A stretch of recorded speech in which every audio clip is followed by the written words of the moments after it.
Okay. Meron silang panukat kung luto na. Kaya hindi ako nagdi-dare na tikman niya kasi nakikita ko buong itlog nilalagay. Sabi ko, naluluto ba yun? Malalasahan ko. Halos lahat nandito sa Maynila.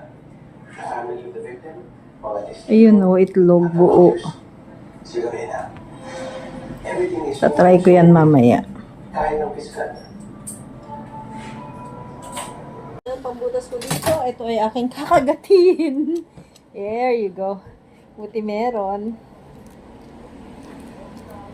Titikman ko nga. Maasim na maalat. Maasim na maalat pala ito. Parang pinaghalong suka at